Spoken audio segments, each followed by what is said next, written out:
e eu não fiz nada daquilo.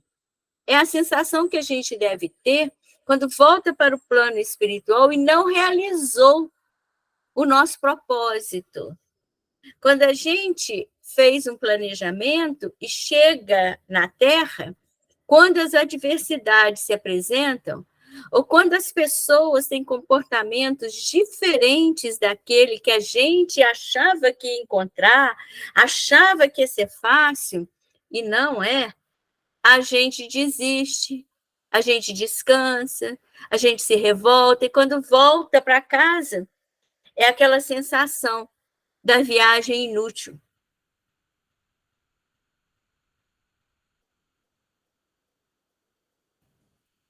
Sim.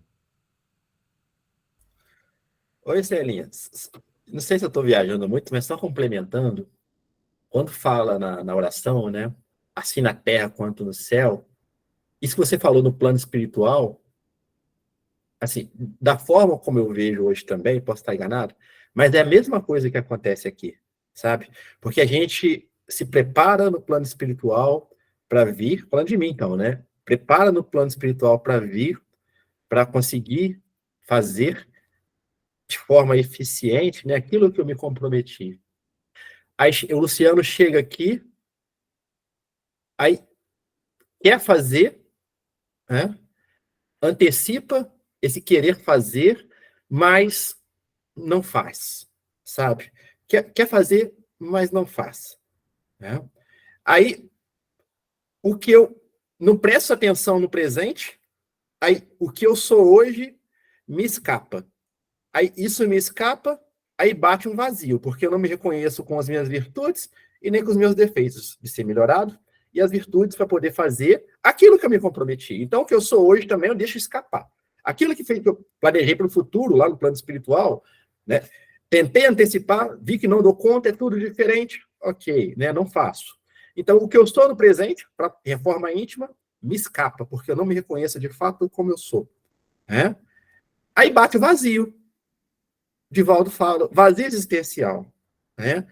E talvez seja exatamente isso, essa sensação de uma reencarnação ou uma encarnação inútil, né? Não fiz aquilo que queria fazer porque me achei insuficiente para aquilo, né? Sendo que eu me preparei para isso. E também não fiz o dia a dia do presente, que é a reforma íntima, e me preparar ou começar a fazer isso de fato que eu me comprometi, porque isso me escapou também, sabe? De como eu sou hoje. E quantos de nós, né, no dia, escapamos, o que nós somos realmente nos escapamos, né?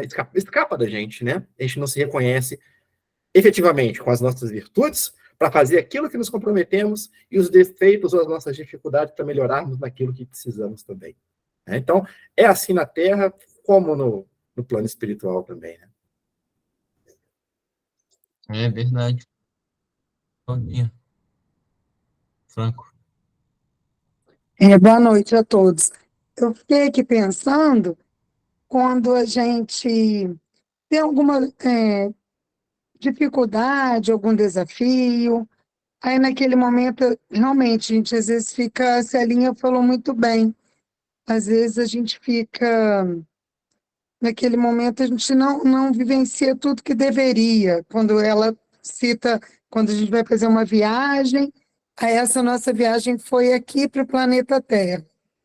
E quando a gente chega do lado de lá, que a gente vê que a gente dá importância a coisas talvez que não seriam as essenciais, porque a gente tem observado nas cartas de psicografias, assim, como as pessoas destacam, às vezes, como o belo, o bom, é tão simples. E a gente, às vezes, leva em conta questões que não vão nos ajudar nesse crescimento. A partir do momento que a gente está aqui, todos, né, estão no grupo buscando autoconhecimento, ajuda, porque a gente já quer ser melhor. Mas eu também entendo, Luciano, a partir do momento que a gente ganha a oportunidade todos os dias, quando, né, nasce o sol, quando o planetinha está dando volta aí, né, em torno do Sol, Deus está nos dando uma nova oportunidade e, às vezes, o essencial escapa. E acho que a gente tem que estar mais atento. E essa leitura que chamou muita atenção, que a gente vai nos ajudar, ajudando ao outro no seu aperfeiçoamento. E a gente cresce individualmente, sim, mas o coletivo nos ajuda e a gente ajuda o coletivo. Tanto é que a gente vive em sociedade. Então, acho que a gente tem que ficar mais atento para essas questões, porque quando vem nas psicografias, às vezes as pessoas do lado de lá falam, não, mas não é como pensar,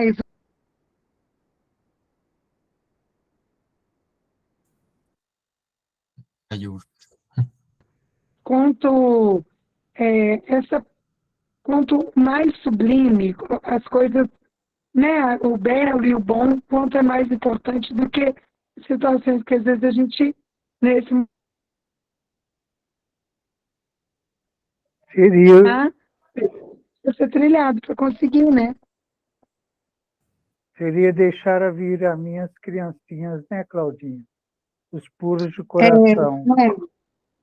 é, é verdade.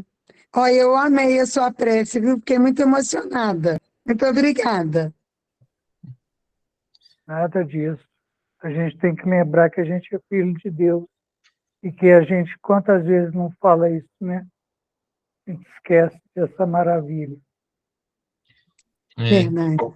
e a gente percebe também, né, que muitas vezes é tão bonito a lei divina e como tudo vai acontecendo, porque até para os incrédulos, né, aqueles que ainda não acreditam na existência futura, ou que não acreditam até mesmo numa psicografia, enfim, nessas questões, né, que o Espiritismo revela, a gente já percebe muitos arrependimentos, né, já fizeram diversos estudos com pessoas que estão aí prestes a desencarnar, e a gente percebe, né, já sabe disso, que quando a pessoa está próxima a desencarnar, já começa a se desligar, né, o perispírito, célula a célula, a pessoa já começa a entrever um pouco o mundo espiritual, alguns já conseguem até mesmo enxergar, né, espíritos que estejam auxiliando, entes queridos que, dependendo da condição, conseguem vir auxiliar nesse desfazimento, né, do corpo físico, e quando são perguntadas, né, se tem algum arrependimento e se sim, quais são esses arrependimentos, a gente percebe que são sempre relacionados às provas e também às obrigações, os deveres que o espírito tem, não enquanto terra-terra, questões do terra-terra, mas sim enquanto questões afetivas, emocionais, familiares, e que por detrás denotam sempre aquele que se bate um arrependimento está sempre envolto, né, no final das contas, através do orgulho e do egoísmo. Então, são lições que basta a gente ter olhos para ver e ouvidos para ouvir, para poder aprender com tudo isso, né?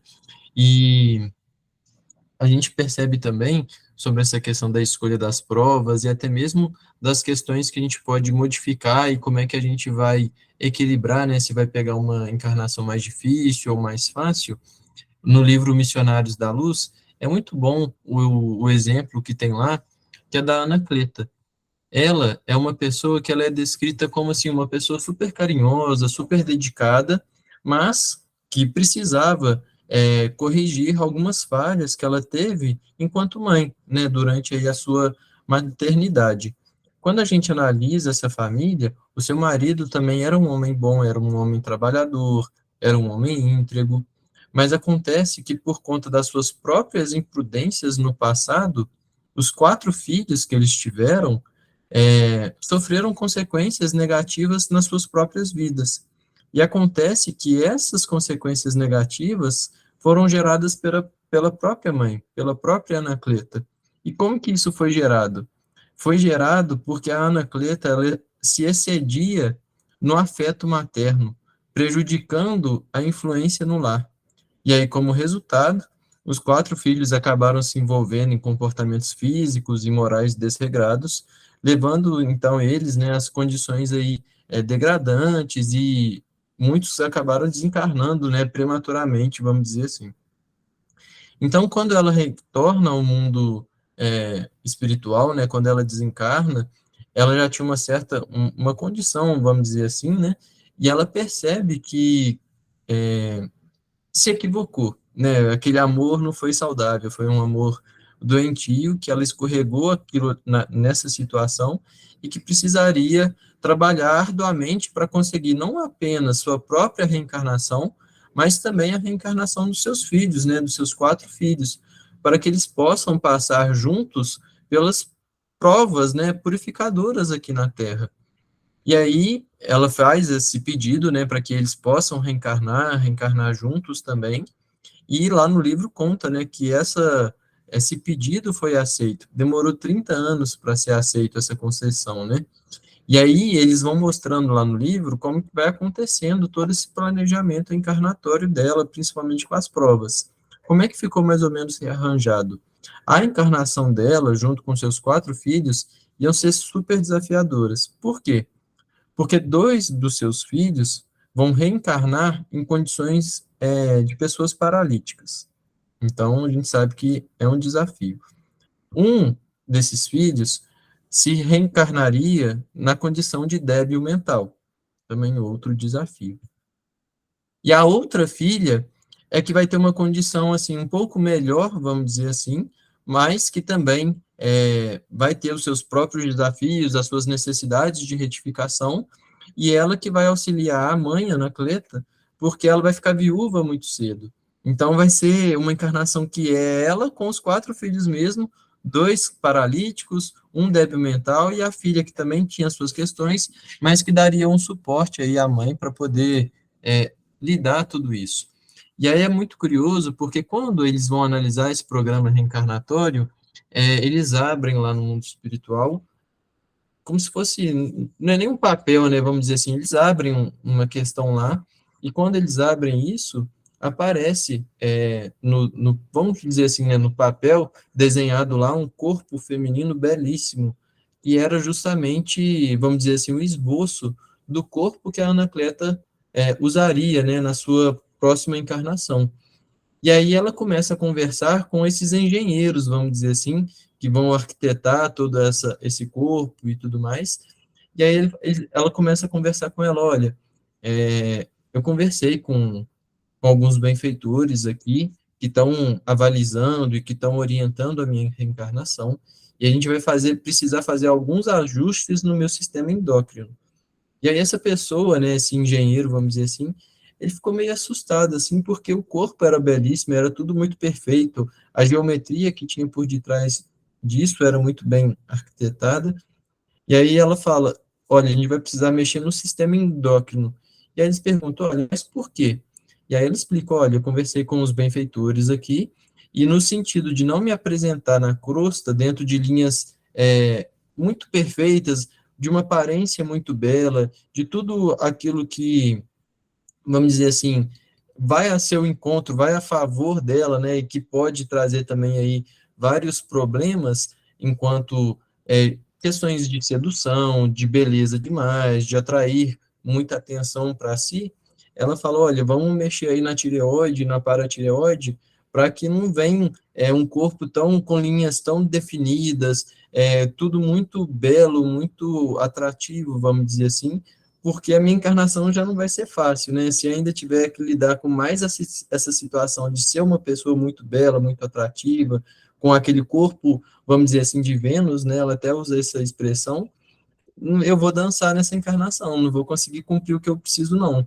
Então, vamos reajustar isso, vamos vir um pouco mais feia, vamos dizer assim, né, nesse nosso português mais claro, que vai ser melhor para mim. Ou seja, ela estava ali equilibrando as suas provas, né, exatamente isso, equacionando uma prova que não estivesse acima das suas forças para que ela sucumbisse, mas também que não fosse uma encarnação, aquele marasmo de sombra e água fresca, para que ela pudesse vencer e continuar progredindo, né? E aí, como trouxe o Luciano, a Claudinha, vocês trouxeram, né?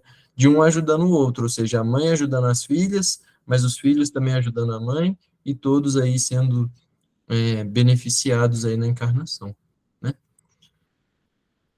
Bom, vamos lá, Cecilinha, 270. A que se devem atribuir as vocações de certas pessoas e a vontade que sentem de seguir uma carreira de preferência a outra? Assim, a gente...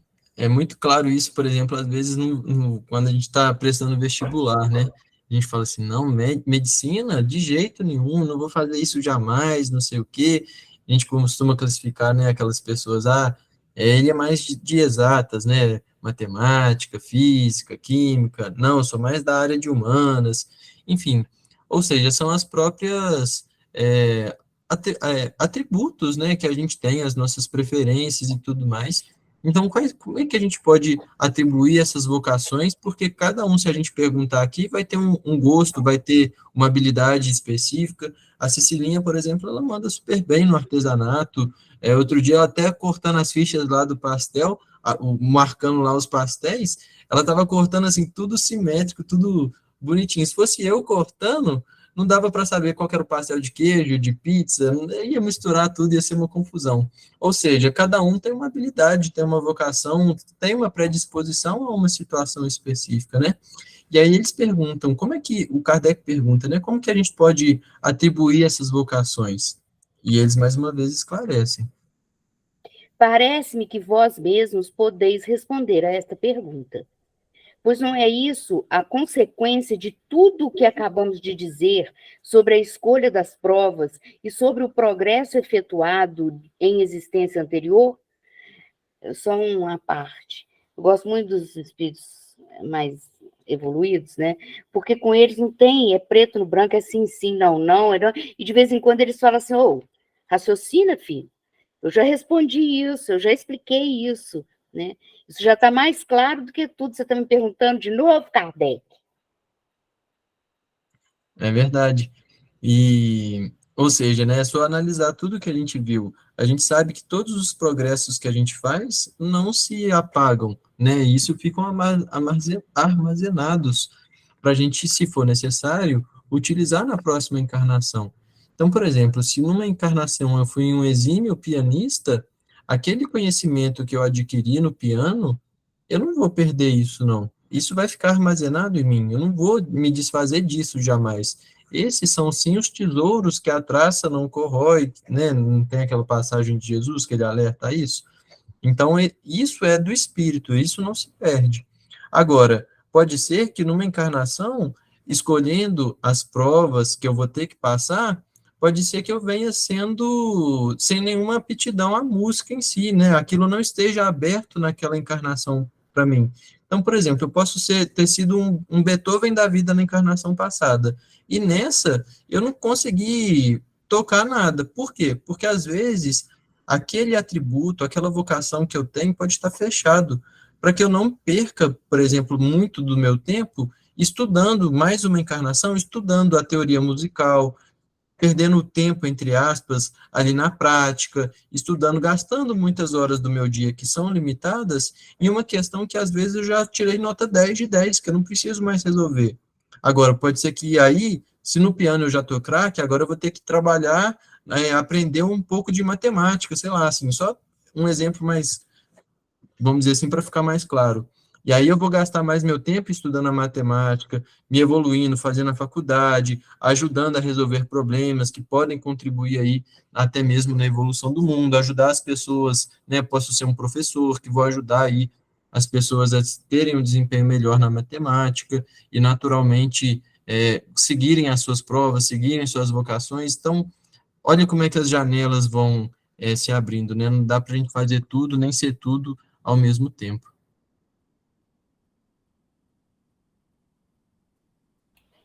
271. Pensei que alguém ia querer falar.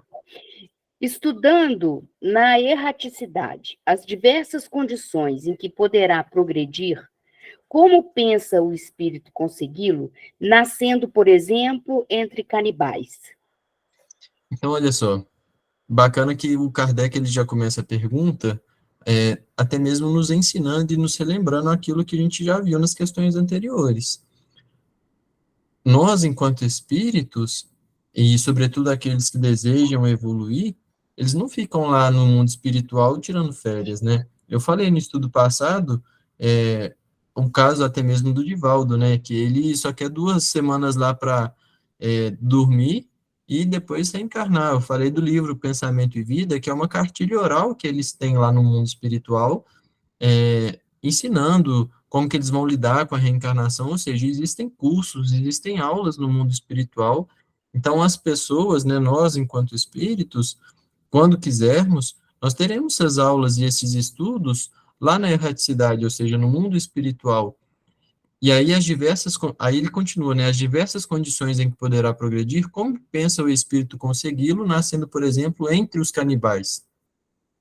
Então é muito interessante a gente não perder de vista o contexto histórico, né?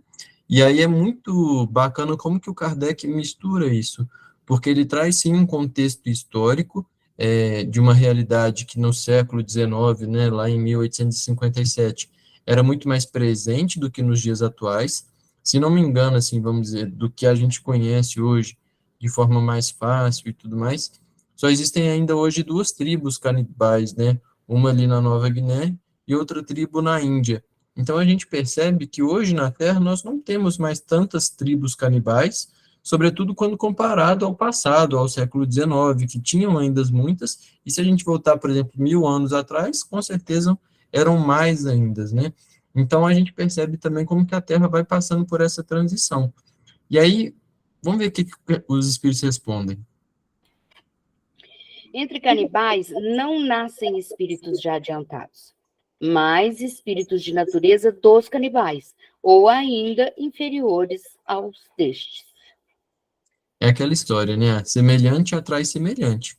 Então, entre os canibais não vai nascer um Bezerra de Menezes, não vai nascer, a gente mesmo não vai nascer entre os canibais ali. Por quê? Porque a gente já não tem mais a prática disso. Se alguém oferecer, nos instigar, qualquer coisa, a gente nem assimila isso, né? Nem passa pela nossa cabeça. Por quê? Porque aquilo já ficou para trás, já passamos.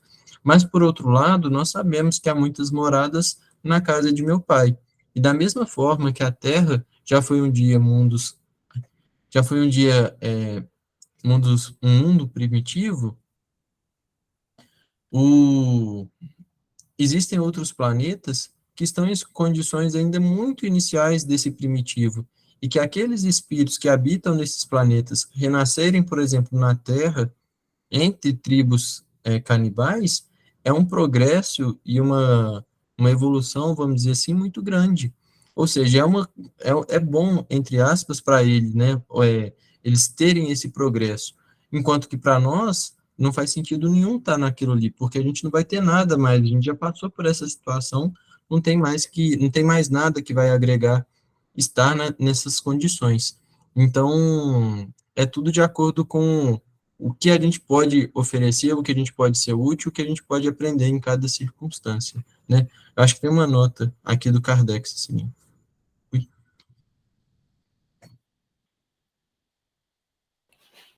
Sabemos que os nossos antropófagos não se acham no último degrau da escala espiritual, e que mundos há onde a bruteza e a ferocidade não têm analogia na Terra.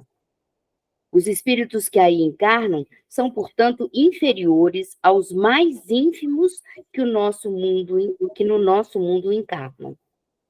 Para eles, pois, nascerem entre os nossos selvagens representa um progresso.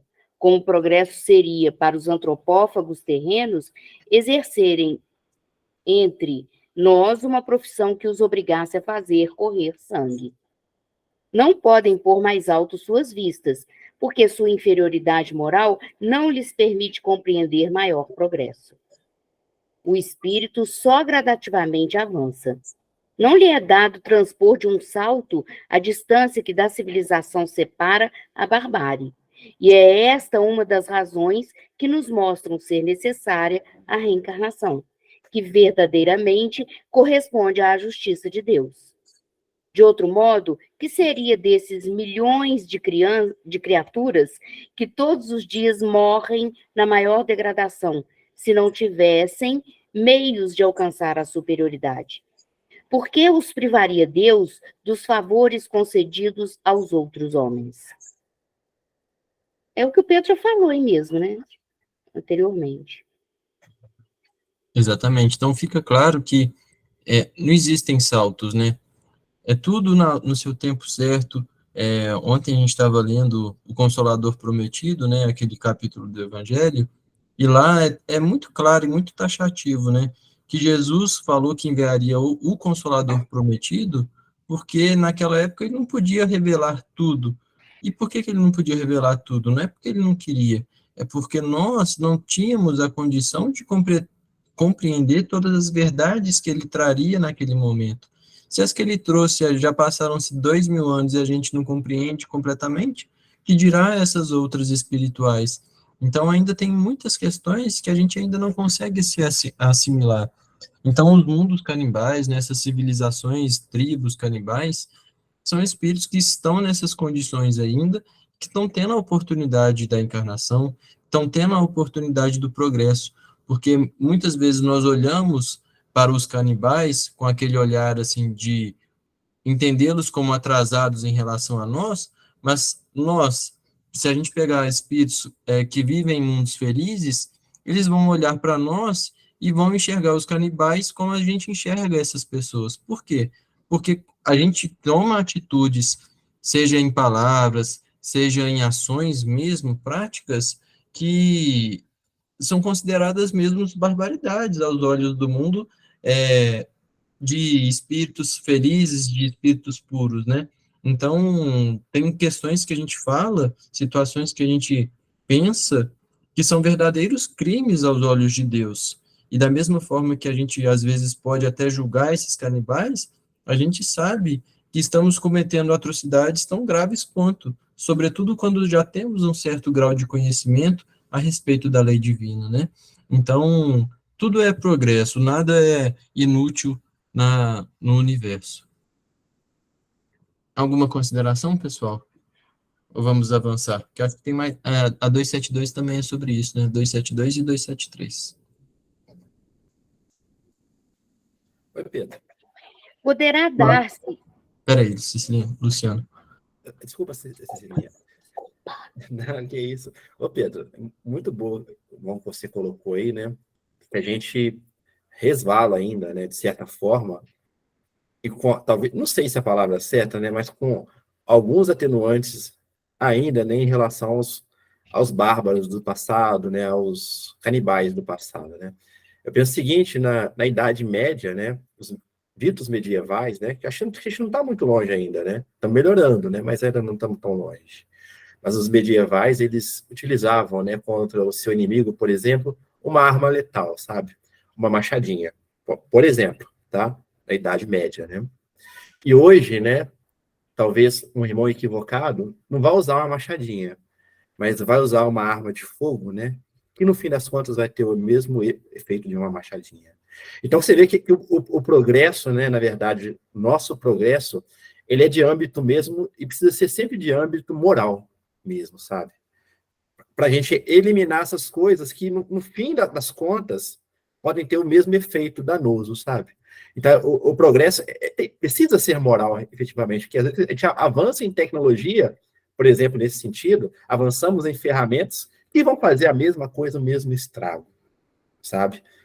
E de avanço moral, a gente anda muito mais devagar, né? Adiantamos 1000 anos-luz com tecnologias, até para esse tipo de coisa que eu falei, e, moralmente falando, a gente persiste ainda, né, com maior dificuldade, mas caminhando, graças a Deus, né?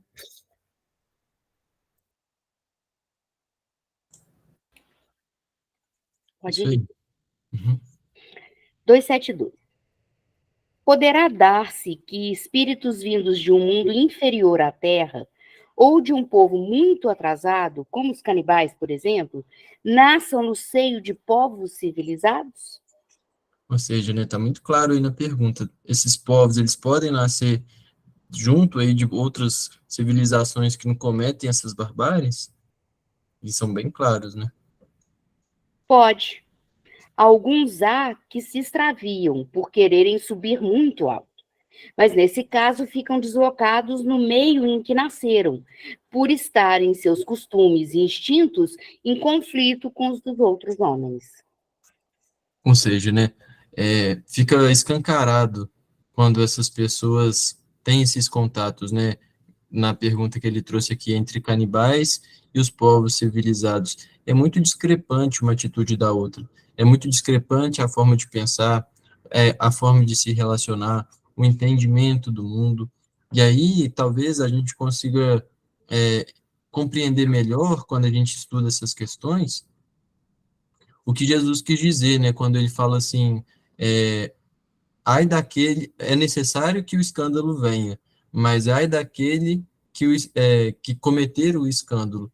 Então, assim, não tem ninguém, como o Heraldo sempre traz, né, não tem ninguém que já encarna com a intenção de fazer escândalo, não tem ninguém que encarna com a obrigação de assassinar uma pessoa, não existe isso na lei divina. Mas a gente sabe que há encarnações simultâneas de espíritos de diversas condições, dentro de um mesmo país, ou até mesmo dentro de um mesmo estado, nós podemos ter ali um espírito missionário encarnado, nós podemos ter espíritos, né? Vamos pegar a nossa situação. A gente pode ter um Chico Xavier encarnado, um Divaldo Franco encarnado, a gente pode ter a gente no geral, vamos dizer assim, e às vezes lá no interior da Amazônia, sei lá, só de exemplo, a gente ter ali uma tribo canibal. Pode ter tudo isso simultaneamente? Pode ter isso tudo simultaneamente.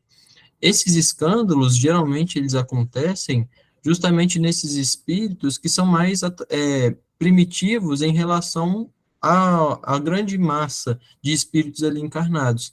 Então, se aqui na Terra a gente sabe que a maior parte dos espíritos encarnados são espíritos ainda que estão nessas condições de provas e expiações, onde o mal ainda predomina sobre o bem, a gente sabe que abaixo desse tem os espíritos que estão encarnando nos mundos primitivos. Então, quando esses espíritos começam a ser trazidos também para o mundo de provas e expiações, eles ainda trazem essa barbaridade, eles ainda trazem esses escândalos, até mesmo para servir de exemplo para nós. Ou seja, aquilo não é um tipo de conduta, aquilo a gente não pode aceitar, aquilo é contrário à lei de sociedade, prejudica todos nós enquanto civilização.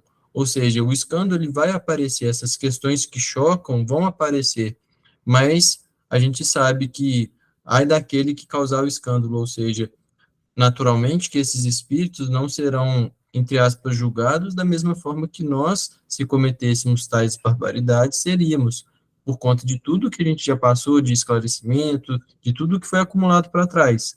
Mas é sempre um alerta e um aprendizado para todos que estão vendo esse escândalo, vamos dizer assim, né? Tais seres nos oferecem um triste espetáculo da ferocidade dentro da civilização. Voltando para o meio dos canibais, não sofrem uma degradação, apenas volvem ao lugar que lhes é próprio, e com isso talvez até ganhem. Ou seja, né, um jogo, vamos dizer assim, de ganha-ganha, no geral, para todo mundo, né? Enfim, nada é por acaso, nada é inútil no A obra universo. da criação. Para a gente fechar hoje, então, e aí a gente abre se alguém quiser comentar alguma coisa, na 273. Será possível que um homem de raça civilizada reencarne por expiação numa raça de selvagens? Ou seja, agora ele já mudou um pouco, né? Antes ele estava falando sobre as provas. As provas podem ser impostas, podem ser escolhidas, mas é visando, vamos dizer assim, uma questão futura. Já as expiações não deixam de ser também uma prova, né? Isso é sempre importante a gente frisar. Toda expiação é uma prova, mas nem toda prova é uma expiação, porque a expiação ela é referente ao passado, é algum equívoco que a gente cometeu e que agora é natural que a gente tenha aí que acertar as contas, reparar e experimentar todas essas situações que nós equivocadamente fizemos no passado. Então, o que ele quer saber, se nós, que já, vamos dizer assim, se um homem de raça civilizada por expiação, ou seja, por algum equívoco passado, vai ser para ele uma expiação reencarnar numa tribo, uma raça selvagem, né, ou numa tribo canibal? Pode? É possível, mas depende do gênero da expiação. Um senhor que tenha sido de grande crueldade para os seus escravos poderá, por sua vez, tornar-se escravo e sofrer os maus tratos que infligiu a seus semelhantes. Um que, em certa época, exerceu o mando, pode, em nova existência, ter que obedecer aos que se curvavam ante a sua vontade. Ser-lhe-á isso uma expiação, que Deus lhe imponha se ele abusou do seu poder. Também um bom espírito pode querer encarnar no seio daquelas raças, ocupando posição influente para fazê-las progredir. Em tal caso, desempenha uma missão. Então, o espírito, né, responde de uma forma que separam dois casos. O primeiro caso é que ele explica que sim, um homem civilizado pode reencarnar entre esses selvagens por uma questão de expiação, mas por que que isso se dá? Se dá por uma questão de abuso de poder, de autoridade. Então, ele traz esses exemplos aqui de forma muito clara, né? Se um senhor, ele abusa cruelmente dos seus escravos, ele poderá, sim, vir como escravo na próxima e, quem sabe, sofrer esses maus tratos que outrora ele cometeu. Da mesma forma que outras questões de abuso de poder, de mandar, de fala, de autoridade, enfim, de qualquer forma que seja cruel a outras pessoas, isso poderá um dia retornar sobre ele. E aí o plano espiritual vai entender, né? Vai analisar a situação e vai falar assim, poxa, onde que é melhor ele reencarnar para poder viver essa experiência? Onde que tem a maior probabilidade? Quais são os espíritos que vão estar ligados a isso? Como é que ele pode refazer essa situação toda? E aí podem, sim, se utilizarem, né, dessas tribos selvagens. Então, aí, quando há o abuso do poder, o abuso das questões que são confiadas ali a ele, por isso o Luciano chamou a atenção que a evolução tem que ser moral, porque esses equívocos acontecem sempre por falta ainda de capacidade moral, de compreensão do outro, de compreensão da lei divina, aí nisso está a expiação. Agora, ele traz depois, na continuidade da resposta, uma outra situação que é diferente dessa primeira. Não só esses espíritos civilizados podem encarnar numa tribo selvagem como expiação, como também um espírito missionário pode encarnar nessas tribos, a fim de ali levar progresso, levar entendimento, ele ocupar uma posição influente que vai fazer com que aqueles espíritos saiam dessa situação de selvagem, que eles despertem para algo maior. Então, aí já não está uma expiação. Vamos lembrar lá da primeira questão que a gente viu na noite de hoje. O intuito é fazer as outras pessoas progredirem. E ao fazerem as outras pessoas progredirem, nós também progredimos. Então, quando o espírito já avançado encarna nesses meios mais primitivos, nesses meios selvagens, é porque, naturalmente, tem ali uma missão a desempenhar. Então, aí a gente estudou na noite de hoje 3 situações distintas. A gente viu sobre as provas, que é o que se trata essa parte. Aqui deu uma pincelada nas expiações, que é diferente das provas, e também deu uma pincelada nas missões, que também é diferente das expiações e que também é diferente das provas. Então, aí, nessa última resposta, a gente fecha aí com chave de ouro esse estudo, e acho que fica bem claro aí para todo mundo essas questões sobre as nossas provas na encarnação. Eu acho que o Zé Carlos tinha levantado a mão antes de você, Luciano. Não sei se ele quer fazer alguma consideração, se não quiser. Isso aí não corresponde a dizer em regressão do espírito, né, Pedro? Porque, no caso, ele está se colocando como expiação. É necessário ele reencarnar ali como expiação, não como regressão. Mas ele pode correr o risco de deixar-se levar também por isso, pelos hábitos carne e paz. Exatamente. É uma expiação. E expiação, a gente sabe que em nenhuma encarnação, vamos dizer assim, o espírito ele retroage, né? Não sei nem se é assim que fala, a Cida não pode nem me olhar de cara feia aí, não. Se não for, eu estou criando uma palavra nova aí. Mas o espírito ele não vai regredir. Ele não vai, uma vez que ele chega em um patamar, ele não volta mais, ele pode ficar estacionado ali por muito tempo.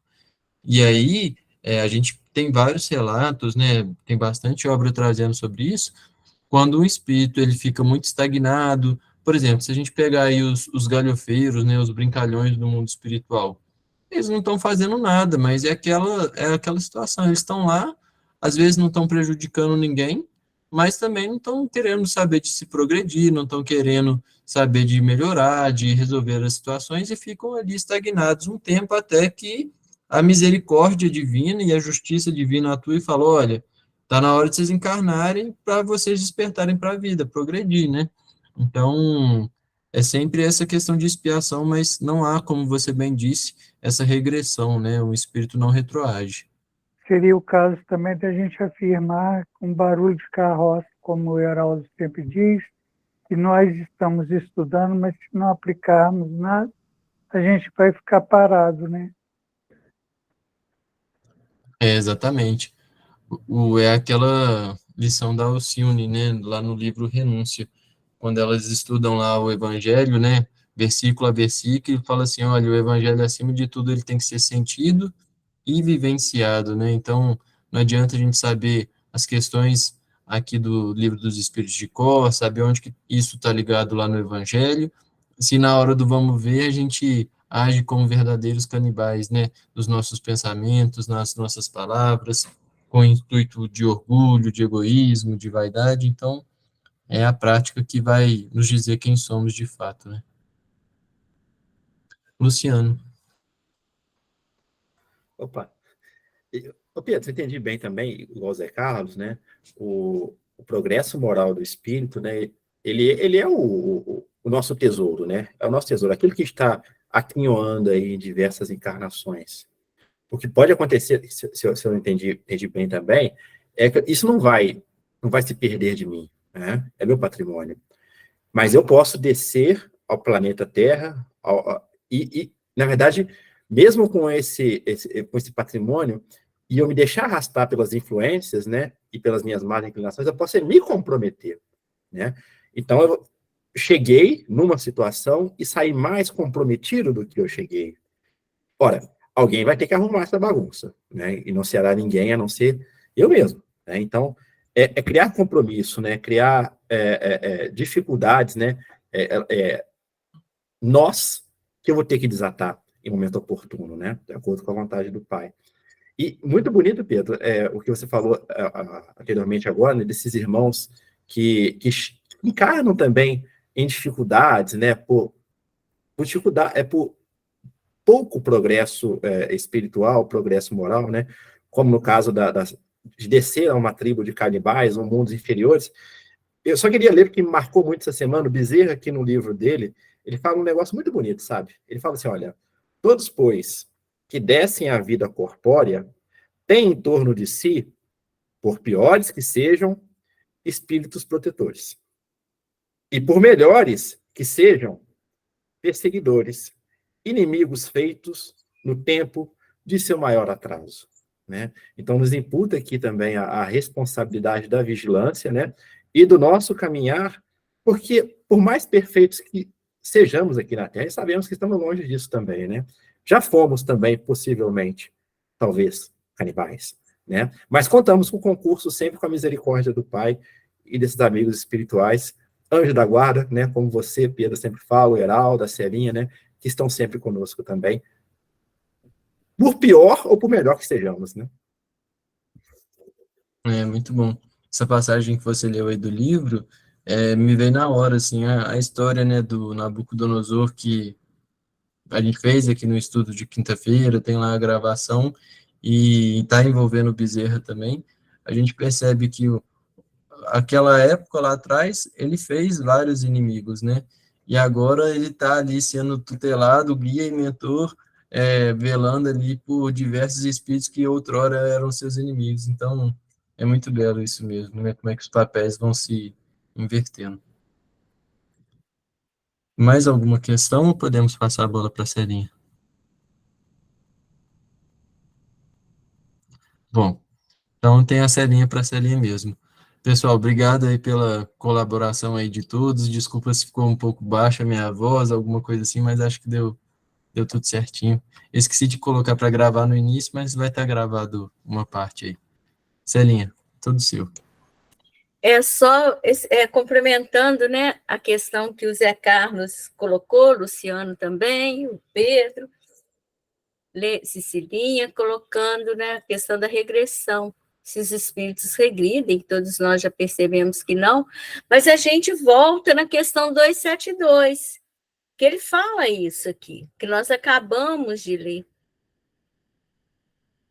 dos canibais, né?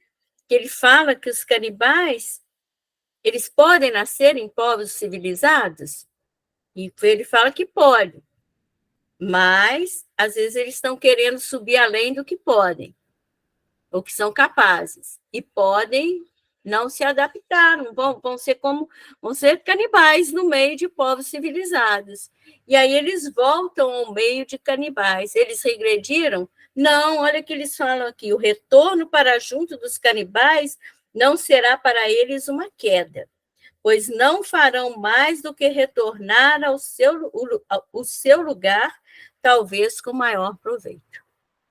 Então, no mundo que nós estamos agora de transição, que muitos estão retornando a mundos inferiores à Terra, chamados exilados, essas criaturas são casos como esses. Lógico que não são canibais, mas são criaturas que eles estão regredindo? Não. Eles estão indo para lugares que são compatíveis à sua evolução moral. Nós viemos de onde? Não sabemos. Podemos ter mergulhado na Terra, ou chegado na Terra, vindos de outros mundos que nós não tivemos condição de habitar. É possível que o espírito vá para um mundo evoluído e não dê conta? É também. Volta. Como nós podemos ir para a terra de regeneração e não dar conta da terra regenerada e irmos para mundos inferiores à Terra? Então, tudo é possível, mas isso não é regredir. Isso é ir para onde nós estávamos mesmos em nível moral. Nós que estávamos tentando ir além e não fomos capazes.